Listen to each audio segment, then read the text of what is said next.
Okay, let's do a spiritual read this morning. What is the topic today? Oh my goodness. Okay, going into it, we have fertility. Fertility of what? Let's pull the next part and see.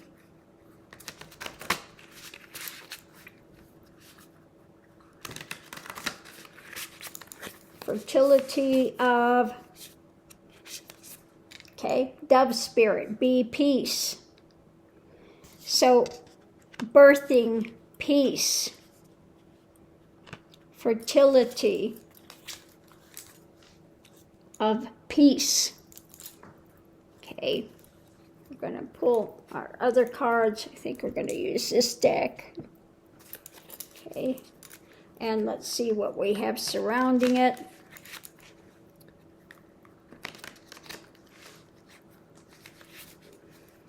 You know, you hope with peace that it bears more peace. But let's see what else it has to say.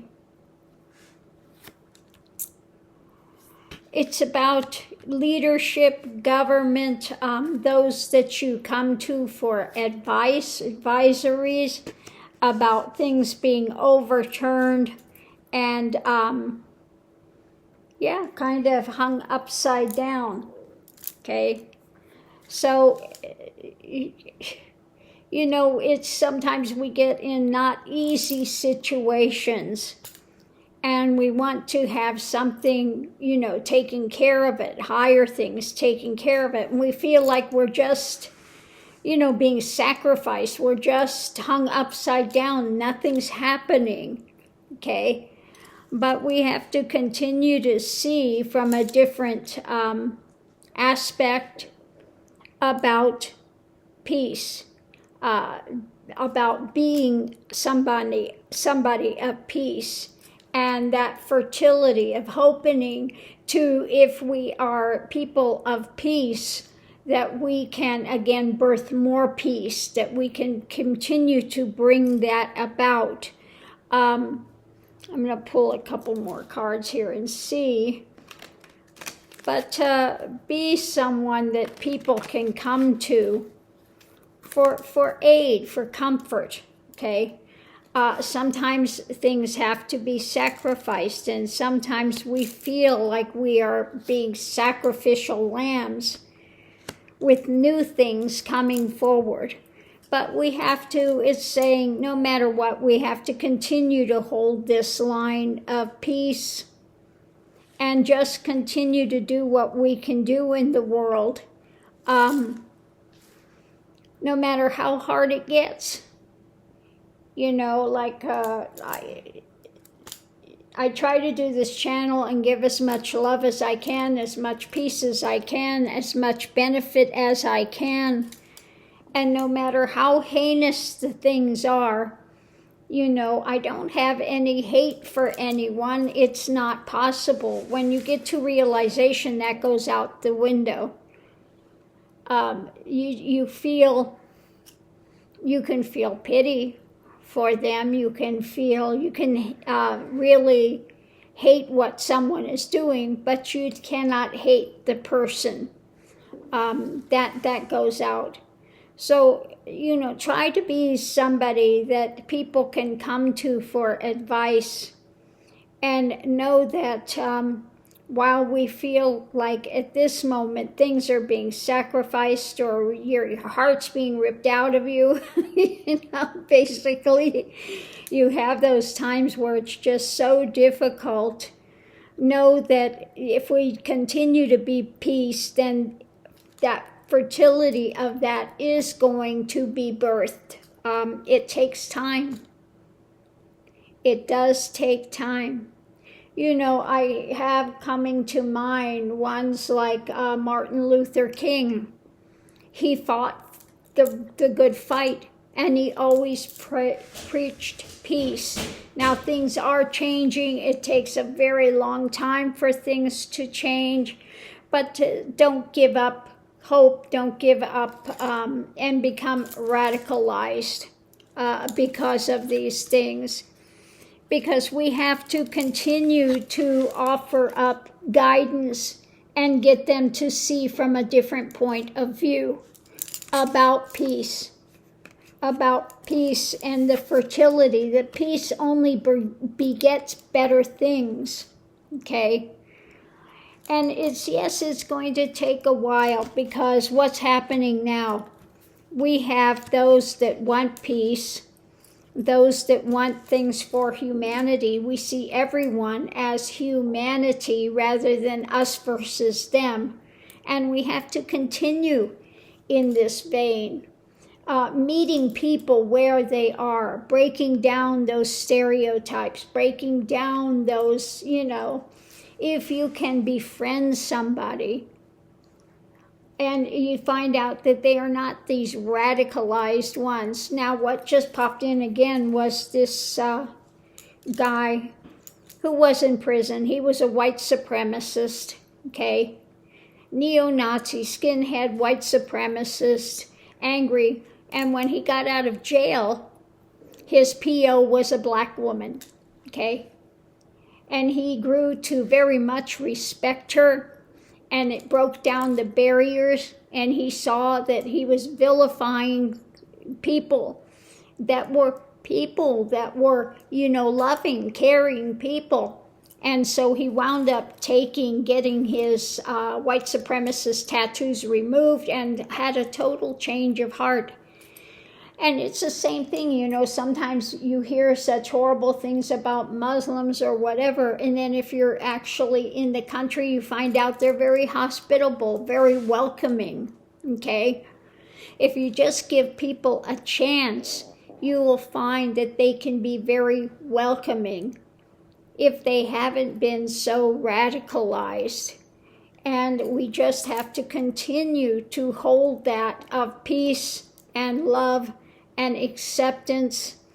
And, I always get very worried when I see people putting out American flags, of this division, of us against them, rather than seeing the world as a community. And that the different, I've always seen that different cultures should be celebrated and enjoyed. I have a very difficult time when I hear different cultures saying, you're appropriating our culture. How dare you wear some of our cultural type of things? You don't have the right. And people do it. I want to give them a different perspective here. People do it. They wear it, whether it's an African dashiki and they're white, or whether it's the clothes that normally gypsies would wear, or saying the word gypsy. They've just heard that they can say it and it's okay, but if we say it, it's not okay. Or that type of clothing, or Native American, okay? Don't appropriate our things. It belongs to us. Well, how many of them all wear jeans? Now, jeans were created, for cowboys. If you're not a cowboy from America, then you shouldn't be wearing jeans, okay? I mean, how ridiculous is this? Now, people wear them or they adopt them because it's special to them. They're not making fun of it. It's something that moves their spirit. So rather than see it as, you shouldn't do that, it's mine, they should be welcoming of it, that somebody appreciates enough to incorporate it into their daily life because it means something special to them. They're not doing it to create, making fun of it. They do it because it moves their spirit. It's something of import to that person. So, open up and celebrate it. If somebody is that moved by it, that they want to incorporate into their lives as something very special to them, in whatever means, whatever way it is special to them, they are opening up to your traditions, opening up to your culture, opening up to you. And so if at that point you say, you want to slap them for it, what is this saying? So I wish people would just see from a little bit different viewpoint and open up.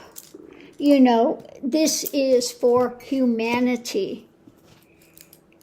Whether you're Asian and you want to adopt things from Africa, or you're white and you want to adopt a Native American, or you want to adopt, Oriental, or you want to adopt whatever it is, cultural ramifications. You do it because it moves your spirit, because it is something of import to you. It gives something of value into your life. So celebrate others and others' cultures and open up to it and become, that you want to incorporate these things into your life, that you want to see the specialness of it and honor it.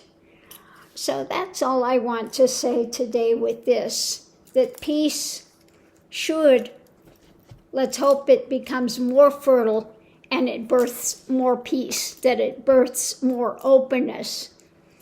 Spend time with others of different cultures, different nationalities, etc., and get to know them as people. Celebrate their differences. I had a student that was from Ethiopia, and she would take me once in a while. We would go have wonderful Ethiopian food. It was wonderful. Now, if you've never had Ethiopian food, everything comes out like family style, and everybody eats off of the same type of, plates and things. And so it's lovely, absolutely lovely. So I'm just saying, let peace birth more peace. Let it birth more openness. Be somebody that's a sage that people can come to for whatever advice can be given of a generous, open nature, okay? And, understand that we have to get people to see from a different viewpoint, okay? And let go of some of these ideations of separation, and it's mine and nobody else can touch it, that type of radicalization, and see that we are all people of the same planet. Everybody wants the same things. They want to have a roof over their head. They want to have food in their stomach. They want to have a safe place for their children to grow up. Okay, that's it. They want to have a life that they can live that is, beneficial. That's all. That's the main thing that people want.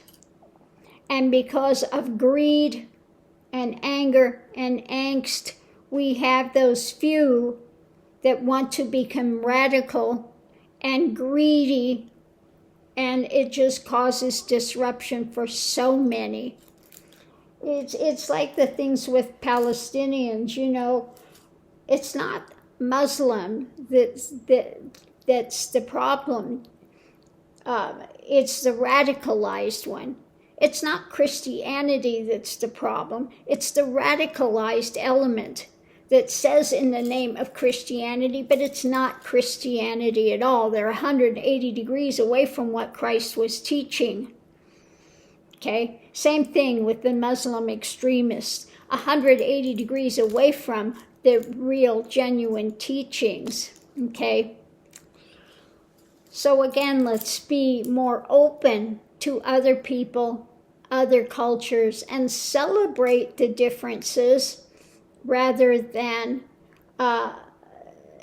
coming to this point of arguing about separation. And it all needs to stay separate, And it's mine. I can incorporate yours, but you cannot incorporate mine, okay? People need to just take a chill pill, okay? Take a chill pill and open up and get to know somebody that you would maybe have some trepidation about. And you may find that they're absolutely wonderful, loving people with so much richness to share if you just open up to it. So on that note, I'll leave that here, and we'll see you online.